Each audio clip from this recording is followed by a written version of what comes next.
Welcome back to our video series on navigating conversations. In our first video, we talked about why conversation matters in helping other people to feel loved. In this video, we'll talk about some general principles of conversation. And the first is, don't underestimate the power of being friendly. The basics are important. Make eye contact, smile, say hello.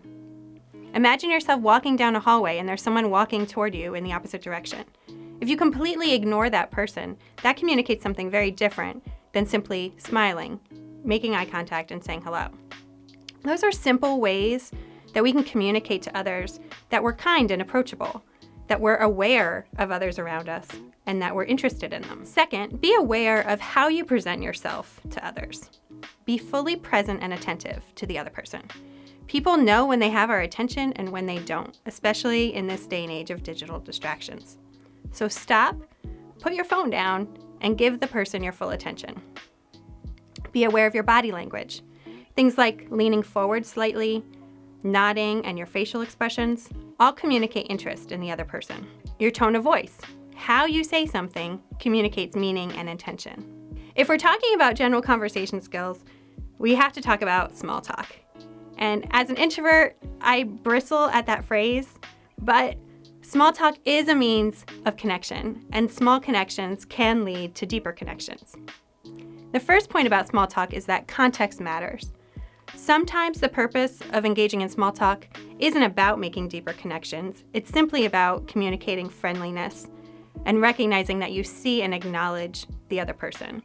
So for example, the clerk at the grocery store might ask how you are, and you ask how they are, and you have a little back and forth.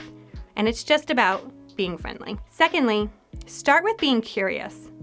Curiosity about another person indicates that you care about them. People are really interesting. They have interests and stories and backgrounds. What might they share with you if they thought you were really interested in them? Curiosity begins with being observant. What do you notice about the person? Then think about what assumptions you're making and question those assumptions.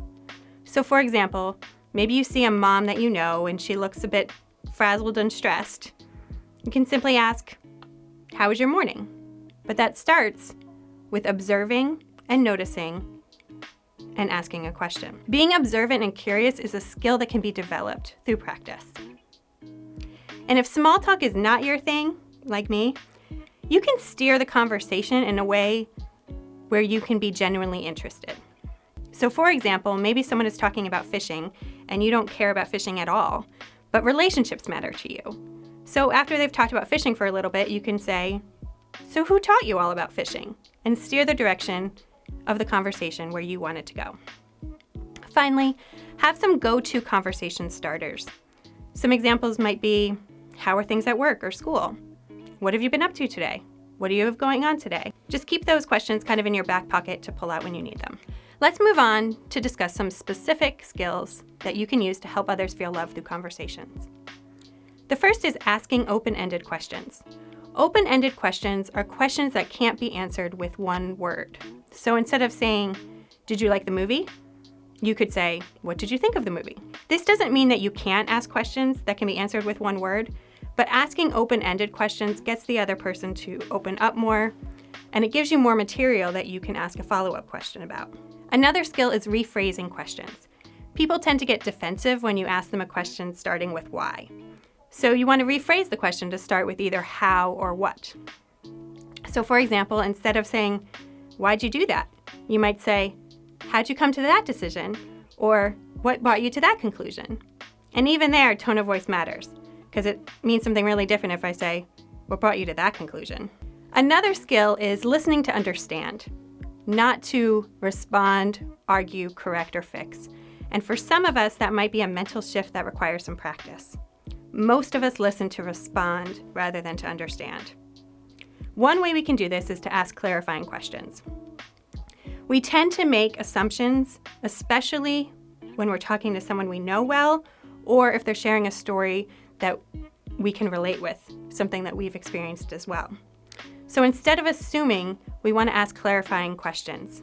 And some examples of that might be, Tell me more about whatever it is. What was that like for you? What did you mean when you said, another way we can listen to understand is by showing empathy. Empathy is looking at the world from someone else's perspective. It's understanding what that person is feeling and then expressing that understanding to the person so that they feel understood. Remember, people feel loved when they feel heard. So the goal of listening isn't just to hear the other person, it's that they feel heard and understood. And the interesting thing is that people feel loved when they feel heard, even when an agreement isn't reached. My husband is actually a really good example of this. He has a job where he often has to tell people things they don't want to hear. And yet they usually end up thanking him at the end, not because of what he said, but because they felt heard and understood. One way we can show empathy is through reflective listening. This is either communicating back what you heard them say or validating their feelings. So some phrases you could use to do that would be, it sounds like, whatever it is. Or, if I'm understanding you correctly, or, wow, that must have been frustrating. Reflective listening has two benefits. First, it communicates understanding. It's not enough that people are heard and understood. They need to feel heard and understood. So that understanding needs to be communicated to them. And my example for this actually involves Pastor Kyle. So I worked with him last fall and we met weekly for supervision. And I generally felt like we understood each other well, but at the end of the semester, he needed to evaluate me and review that evaluation with me. And it was during that time where he communicated to me his evaluation that I really felt and saw that he understood me all along. He really got everything that we talked about and I felt understood. The second thing reflective listening does is that it clarifies. It makes sure that you heard and understood the person correctly. So if you didn't hear them correctly, they have the opportunity to clarify. So the other person might say, well, I was more confused than frustrated. And even if you didn't understand them at first, you're communicating that you want to understand them. When trying to show empathy, there are a few phrases you might want to try to avoid. Those are things like, well, at least, or it could be worse, or look on the bright side. We tend to use those phrases because we want to cheer the other person up and make them feel better, but they tend to just make the other person feel dismissed. They invalidate the other person's feelings, experiences, so they don't feel heard, understood, or loved.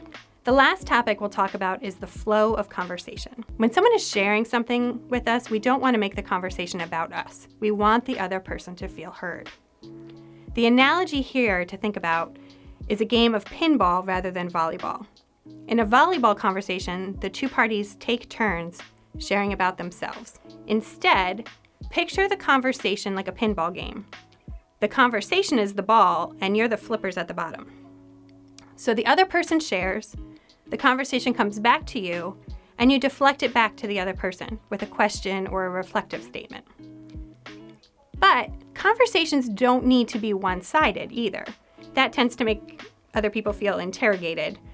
Or because we want to develop connection with the other person, that requires being willing to share something of ourselves. This leads us to the OR method of conversation. OR stands for observe, ask, reflect, relate. So you start with making an observation, either about the person or about the environment that you're in, and then make a statement about that observation, followed by a question. You don't want to just start with the question, you want to draw the person's attention to the thing you'll be asking them about. So for example, you might say, I see you're wearing a fishing hat. Do you fish? And that is a yes or no question, but you can follow that up with a more open-ended question. How'd you get into fishing? From there, ask more questions so they can elaborate. Remember the pinball game. After a little bit, you can then reflect and relate. So maybe they tell you about various fishing trips they went on with their dad in the summers. To reflect, you could say, sounds like you had some really awesome summers as a kid. And that might encourage some more conversation from them. And then it's time to relate. You make a connection and then share about yourself. So in our example, you'd say, well, I never went on any fishing trips, but every summer I used to go to the lake with my grandparents. And then you share your story. From there, you might ask a question about something else that they said when they were talking about fishing. Hey, you mentioned camping. Is that something you did as a kid? And the conversation goes on. Pick one thing from this video to pay attention to this week or to practice. Maybe it's being mindful of making eye contact, smiling, and saying hello. Maybe you want to practice being more present and putting your phone down when your family members are talking with you. Maybe you want to practice asking open-ended questions. Maybe you want to try reflective listening so others feel heard and understood. Maybe you want to practice being observant and curious. You can actually do that even without having any conversation. Next time you're out in public, just do some people watching. What do you notice? What observations are you making? What questions could you ask that person if you wanted to engage in conversation? Just start with one thing. You'll get better with practice.